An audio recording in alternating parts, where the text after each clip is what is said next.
Assalamualaikum warahmatullahi wabarakatuh. Bismillah, alhamdulillah, wassalatu wassalamu ala sayyidina Muhammad ibni Abdillah wa ala alihi wa sahbihi wa mawala amma ba'du. Anak-anakku kelas 12 MM1, alhamdulillah birahmatillah wa bi'aunillah, bertemu lagi dengan Pak Ubay dengan materi pendidikan agama Islam. Mudah-mudahan kita semua senantiasa diberikan kesehatan oleh Allah Subhanahu wa Ta'ala sehingga bisa mengikuti kegiatan pembelajaran pada pagi hari ini, besok, lusa, dan seterusnya. Pada kesempatan ini, Ubay akan menyampaikan materi tentang munakahat atau tentang pernikahan.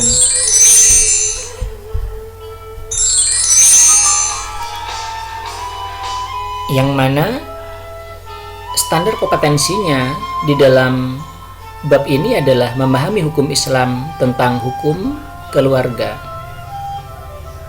dan KD-nya adalah menjelaskan ketentuan hukum perkawinan dalam Islam, menjelaskan hikmah perkawinan, dan juga menjelaskan ketentuan perkawinan menurut perundang-undangan di Indonesia. Inilah yang akan Pak Ubay sampaikan pada kesempatan ini. Yang pertama adalah pengertian munakahat, dalil nakli dan akli tentang munakahat, hukum Islam tentang munakahat, dan juga tanda-tanda penghayatan terhadap fungsi iman kepada qada dan qadar setelah munakahat nanti. Anak-anakku yang dirahmati Allah Subhanahu wa Ta'ala, inilah yang kemudian menjadi dalil di dalam pernikahan. Surah An-Nisa ayat 1 sampai dengan 4. Bismillahirrahmanirrahim. Ya ayuhan nasu taqu rabbakumul ladzi khalaqakum min nafsin wahidatin wa khalaqa minha zawjaha wa batha minhuma rijalan katsiran wa nisaa'a wattaqullaha alladzi tasaaluna bihi wal arham innallaha kana 'alaikum raqiba wa atul yatama amwalahum wa la tatabaddalul khabitha bit thayyib wa la ta'kulu amwalahum ila amwalikum innahu kana huban kabira. Wa in khiftum alla tuqsitu fil yatama fankihu ma taba lakum minan nisa'i mathna wa thulatha wa ruba'. Fa in khiftum alla ta'dilu fawahidatan aw ma malakat aymanukum dzalika adna alla ta'ulu. Wa atun nisa'a sadaqatihinna nihlah fa in tibna lakum an syai'in minhu nafsan fakuluhu hani'an mari'a. Anak-anakku yang dirahmati Allah Subhanahu wa Ta'ala, yang pertama akan kita bahas ketentuan hukum Islam tentang pernikahan. Pernikahan itu memiliki arti dalam bahasa munakahat, itu artinya pernikahan atau perkawinan. Namun dalam istilah syariat, nikah berarti melakukan suatu akad atau perjanjian untuk mengikatkan diri antara seorang laki-laki dan seorang perempuan, serta menghalalkan hubungan kelamin antara keduanya dengan dasar sukarela dan persetujuan bersama demi terwujudnya keluarga yang bahagia dan diridhoi oleh Allah Subhanahu wa Ta'ala. Jadi yang namanya pernikahan itu adalah suatu akad untuk mengikat diri sendiri dan orang lain atas dasar sukarela, mau sama mau, agar supaya bisa melakukan hubungan biologis yang direstui oleh Allah Subhanahu wa Ta'ala. Itu adalah pernikahan. Lalu kemudian berikutnya, anak-anakku yang dirahmati Allah, ketika kita sudah tahu bahwasannya nikah itu adalah suatu akad yang berdasarkan sukarela untuk bisa dihalalkan melakukan hubungan biologis, maka hukum nikah itu banyak macamnya. Yang pertama, nikah itu ada hukumnya sunnah. Ini hukum dasar, hukum awal dari nikah adalah sunnah. Kapan nikah itu sunnah? Yaitu bagi yang ingin menikah, mampu menikah dan mampu mengendalikan diri dari perbuatan zina walaupun tidak segera menikah. Orang itu ingin menikah, mampu menyelenggarakan pernikahan, mampu memberikan nafkah kepada istrinya, dan seandainya orang tersebut tidak menikah, maka insya Allah tidak akan terjerumus ke dalam pernikahan. Maka orang yang seperti itu sunnah hukumnya menikah.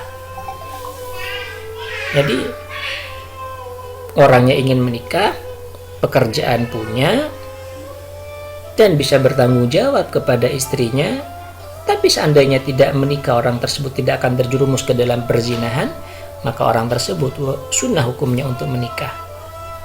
Yang kedua, wajib. Bagi siapa nikah ini wajib? Bagi orang yang ingin menikah, mampu menikah, dan apabila tidak menikah, orang tersebut khawatir melakukan perbuatan zina. Jadi ketika seorang itu mampu, punya pekerjaan, kalau tidak segera menikah akan terjerumus ke dalam perbuatan zina, langsung saja menikah, wajib itu hukumnya. Yang ketiga, hukum nikah itu makruh. Bagi siapa? Bagi yang ingin menikah tapi belum mampu memberikan nafkah terhadap istri dan anaknya. Jadi hanya ingin menikah saja, tapi pekerjaan tidak punya, disuruh cari kerjaan males. Hanya berdasarkan cinta. Apakah cukup cinta itu kemudian bisa menghidupi anak dan istrinya? Jawabannya tidak. Jadi Islam sudah memikirkan untuk menikah itu memerlukan mu'nah, memerlukan biaya, memerlukan materi, memerlukan uang. Karena ketika sudah menikah punya kewajiban untuk menghidupi istrinya. Kalau sudah punya anak berkewajiban menghidupi anak-anaknya. Jadi menikah itu tidak hanya sekedar senang-senang, melainkan menikah itu adalah bagaimana caranya menjadi seorang imam, menjadi pemimpin yang adil kepada istrinya, sayang kepada anak-anaknya.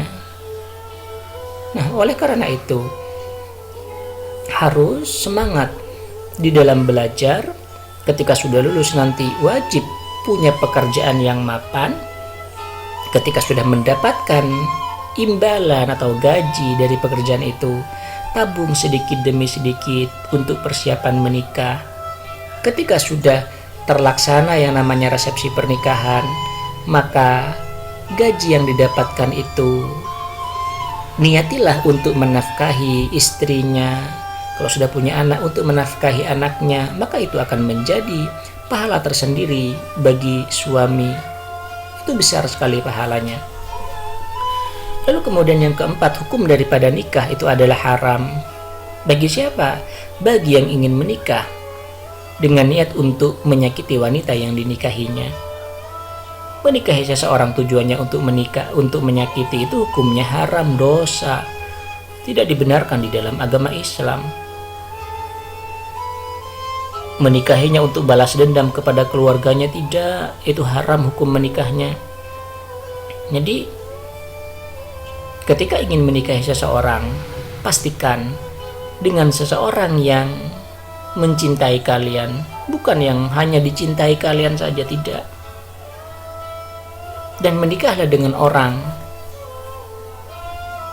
yang sekiranya memberikan kedamaian, memberikan ketenangan, memberikan kesenangan yang sifatnya tidak hanya duniawi, melainkan nanti sampai ke akhirat di surganya Allah Subhanahu wa ta'ala.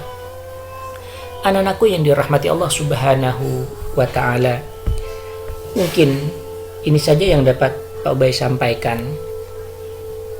Dan perlu Pak Ubay sampaikan, tolong untuk 12 MM1 lebih aktif lagi di dalam belajarnya.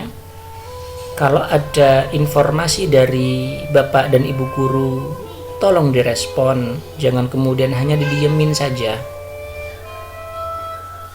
Sebentar lagi kalian akan menghadapi yang namanya penilaian harian bersama atau PHB. Tidak lama lagi akan penilaian akhir semester atau PAS. Tidak lama lagi masuk sebentar sudah ujian, bertubi-tubi ujiannya, dan nanti lulus. Maka pastikan maksimalkan waktu yang masih tersisa ini dengan sangat baik untuk belajar. Dan apabila sudah ketinggalan karena tidak ngambil buku LKS, maka segera ke sekolah ambil buku LKS-nya. Mudah-mudahan apa yang Mbak Ubay sampaikan bisa memberikan manfaat untuk kita semuanya. Kurang lebihnya mohon maaf yang sebesar-besarnya. Hadanallahu wa iyyakum ajma'in ala siratikal mustaqim. Assalamualaikum warahmatullahi wabarakatuh.